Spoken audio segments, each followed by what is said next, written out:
Hey guys, it's Reggie Piggies here, prosperingdad.com. And I just want to wish you guys a great Wednesday. We're halfway through the week. I hope you guys are having a phenomenal week. I'm having a great week. I hit a milestone yesterday, which was awesome. I actually filed my last W-2 form from a job. Oof. So I'm extremely happy about that. I'm happy about the progress that I'm making in my life. And that leads me into today's subject. But before we get started, guys, if you're watching me on YouTube, we're now over here on Facebook Live. So guys, as you come on, type in the comments and let me know where you're viewing me from, because I like to go back and like to say hi. Also, type in the comments, let me know if you're watching me live or if you're watching the replay. As you can see, we're continuing our You Are Worthy series today.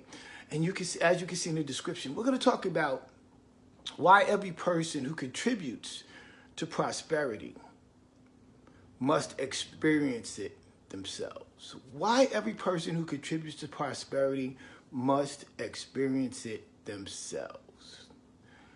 Are you getting your share? Are you getting your share? So, let's just dive in, because guys, I want you to really get this. I really want you to get this. Like I said, I just shared a little snippet yesterday. I filed my last W-2 form. My last W-2 form from a job. Now, I don't say that to brag. I just want you to understand that prosperity is all around us. It's all around us. It's all around you. But we don't look for it. We don't expect it. We don't reach out for it. We don't, in many cases, we don't believe that we deserve prosperity, but we want it. So, as I said, every day, I have 3 tips for you guys today. 3 points that I want to share with you. And point number 1 is this. I want you to understand that. Good morning, Miss Yanique. I think you're a first-time viewer. Thank you for joining. I want you to understand that prosperity is all around us. It's everywhere. It's everywhere. But as we share in this series, in our You Are Worthy series, we become what we think. And what we focus on is what we see. So, if you're looking for prosperity or you're desiring prosperity in your life, you got to look for it. Because the thing that we're looking for is looking for you. But consequently, the thing that you're not looking for, when you're not looking for it, it's not looking for you. Prosperity is available to each and every one of us. Good morning, Emmanuel. Thank you for joining. Prosperity is available to each and every one of us, but you have to seek it. The Bible says, Jesus said that they have not because they ask not. Matthew 7:7, ask, seek, knock. So you have to actively be looking and asking for the thing that you want. You already have it in your possession, but you have the power. You have to open up your mouth and you have to commit it to the universe and commit that energy to it so you draw it back into you, okay? Hopefully that's making sense to you. I got 2 more points, guys. If that makes sense to you, drop make sense in the comments. Type make sense in the comments to you, right? So, tip number 1, point number 1 is prosperity is all around us. So if you want to get your share, you got to ask for prosperity. You got to seek prosperity. You got to knock on that door of prosperity until you open up, because only when you demonstrate in life your faith and that you're serious about what it is that you want to have, then it's rendered to you. You got to put some skin in the game. You got to make an investment. And the investment you have to make is in you. So if you really want to seek prosperity, it's all around you. It's easy. Everywhere you go, it's all around you 24 hours a day, 7 days a week. But you got to ask, seek, knock. Matthew 7 and 8. Okay? Point number 2 is, what are you sowing to get a harvest? Now this is a good question. I want you guys to ponder. Okay, if you're getting some value, drop a one. Drop a one in here if this is making sense to you. What are you getting? What are you sowing in to get a harvest? Now the reality of it is this, and I can clearly be transparent about this particular point because, like many of us, that's how I was living my life. I thought that I could just get stuff and not have to contribute anything. I thought that I just deserved stuff, but I wasn't sowing anything. And it's not just money. I wasn't sowing into people's lives. I wasn't always the most pleasurable person to be around. Because of how we're conditioned, I was very self-centered, very me first. But when I realized this principle of sowing, and it's very logical. Can a farmer produce a crop without putting seed in the ground? No. But here's the thing. Our mind think of your mind like the best, most fertile soil there is, right? And just like the soil, in our minds, it doesn't care what you feed it. It doesn't care what you plant in it. That's why you got to be very careful and meticulous about what it is that you're looking at, what it is that you're hearing, what is it that you're allowing into your spirit. And when you can plant something good, or you can plant something bad, but the soil doesn't care. Whatever you plant, that's what's going to grow. So you may be asking, Reggie, what do you mean?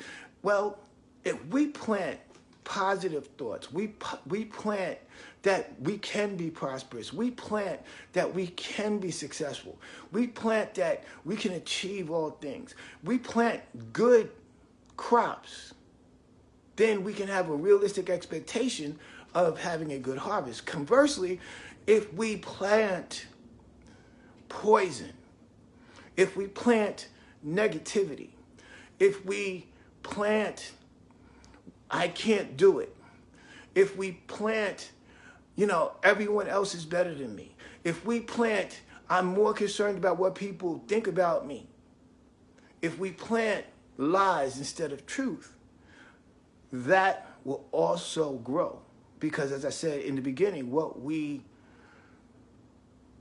think is what we become. So what you're thinking about every day, I want you guys to monitor what it is that you think every day.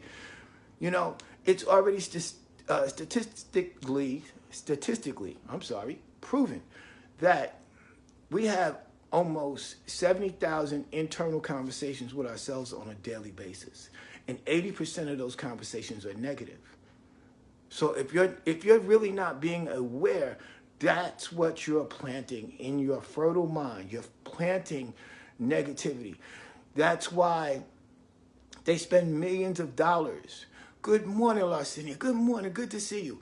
That's why they spend millions of dollars on television. And people, I was like that. I'm not knocking. I'm not judging. I'm just letting you know. If you're really, really seeking freedom in your mind, in your space, in your spirit, you're going to have to make some choices. And, we sit and we watch 5 and 6 hours of TV. We know what Cookie and is doing on Empire and, all these various different shows. And I'm not knocking the shows. I understand entertainment. What I'm trying to share with you guys is if you're going to do that, have an awareness, because those shows, the commercials, they spend millions and millions of dollars to try to attempt to control our thought processes, to get you to drift and not focus on being your best and higher self, not to get you not to focus on prosperity, to get you not to get you to be a consumer and not a producer. You see? So, what are you putting in the ground? It's really unrealistic to expect a harvest when you're not putting anything into the ground. How did we get there? Because we live in a society where pretty much we allow outside entities to provide for us. We expect the government to provide for us. We expect a job to provide for us. When in actuality, biblically and before the industrial age, hey, good morning, Dorval, good to see you. Before the industrial age, we were, and like I said, I use the word. I live my life by the word. And if you study the Bible, when God brought the children of Israel out of Egypt, what did he do? Once they were able to enter into the promised land, he divided up the land and he gave everybody a parcel. So he started everybody off in a business. And what did they have to do? They had to work and learn to provide for themselves. Now we have an expectation that everyone else is supposed to add to us and supply us. And then we get to a place where we realize that that's not true, that you exchange. And I mean, don't get me wrong. Like I said, I am grateful that I'm getting ready to celebrate 4 years out of being in the workplace. I understand every person that's listening to me now. And again, if you're listening live, drop live in the comments. If you're listening to the replay, drop replay. Drop it to the comments, please. Also, let me know where you're watching me from. But I want you to understand this. And it's counterintuitive because of our conditioning. We all need income, but you don't necessarily need a job. And you might be saying, hey, Reg, listen. Oh, I can't run a business. Who told you that? Who told you that? Who told you that you can't have a business? Who told you that you can't use your job to create a business that you can have more control over? Why? Well, job security left about maybe 30 years ago. Okay? And if you're not creating something, an asset, something that you can control, you're putting yourself at the peril of other people who really may not care about you. Being at the age that I am, a lot of people, good morning, Sherry. A lot of people talk about Social Security, but if you really understand and are studying economics, not economics, I don't want to say economics, but if you're understanding how money works or wealth creation, okay, I already know, and one of the reasons why I did create a business and took more responsibility back on myself and less responsibility on the government is the fact that I don't expect Social Security to be available by the time I reach that age, if that makes sense. So I have to get some seed into the ground. I have to create something.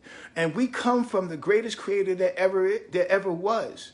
So for us to be creators, that's in our spirit, to be creators. So point number 2, again, is it's like, I know I parked here for a minute because this is very important.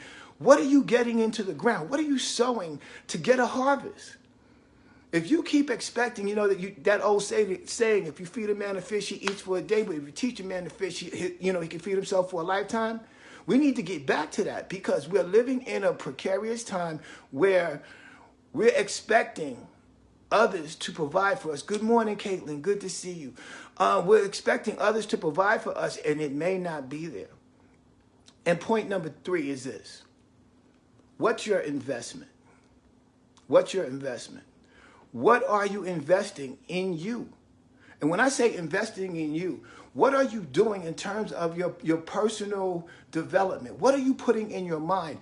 They spend millions of dollars, as I said, in social media, in mass media, which is, television, radio, all this other stuff. They spend millions of dollars to try to control your mind, control your behaviors, control your thought process. Good morning, Nicole. Good to see you. I haven't seen you in a while. So they're spending millions of dollars to control your thought processes. How much money are you spending to control your own mind? And here's the thing. It's a very simple process, guys. Turn the TV off. Turn it off. Pick up a book. If you don't want to pick up a book, Listen to audios. But feed yourself something other than what is Cookie Lyons doing this week? You know, what is Lucius doing this week? You know what I mean? And I don't knock those shows. You know, hey, I don't knock nobody's hustle. But the reality of it is this. You need to be investing more in yourself than we are investing in outside things that will not provide for us in our latter years. Guys, if you're getting any value, type value in the comments for me, please, or let me get some thumbs or some likes right here. So, guys, you're worthy. You're worthy. And every person that contributes to prosperity, good morning, Derek. Every person that contributes to prosperity must experience prosperity themselves. But you got to make a contribution. You got to put something in. You got to have some skin in the game. You know, are you getting your fair share? Are you getting your share? That's relative to what you are contributing. Prosperity is all around us. Everywhere you look, prosperity is there, but you have to look for it. Matthew 7:7, ask, seek, knock. Okay? Are you sowing? What are you sowing into the ground? What are you getting into the ground? You cannot expect a harvest if you're not sowing. Good morning, Teresa Stembridge. I haven't seen you in a while. You need to reach out to me. You know, what are you sowing? You cannot expect realistically having a harvest without getting something into the ground. And lastly, what's your investment? You have to make an investment. Good morning, Ellen. Thank you for watching. Thank you for joining this morning. What's your investment? You have to make an investment. You have to make an investment. Stop waiting for someone else to be the hero in your own story. Be the hero in your own story. Okay? Guys, as always in this You Are Worthy series, you are worthy. Good morning, Anna. You are worthy. You guys, if you're watching live, type live in the comments so I know you're live. If you're watching the replay, type replay. Drop in the comments to let me know where you're viewing me from. But as I close, guys, you are worthy. You're worthy to have the life that you desire. You're worthy to have the outcomes that you desire. And you are worthy to create your own narrative. Prosperity is all around you. Just reach up and grab some. Okay? Guys, on that note, listen, go over to my YouTube channel, Hollis205 on YouTube. Like this video today or like whatever video that you watch over there. If you're not a subscriber, hit the subscribe button. So when I upload new content, you're the first to know. Hit the notification button here so you know when I come on, particularly for our You Are Worthy series. Mondays, Wednesdays, Fridays, 10 a.m. Eastern. Like and share this video today because someone that you know needs it. Guys, on that note, it's Wednesday. We're halfway through the week. I hope that you've had a phenomenal week up to this point. Have a great week as you close out. And as always, remember, may God continue to bless you, and I will talk to you soon.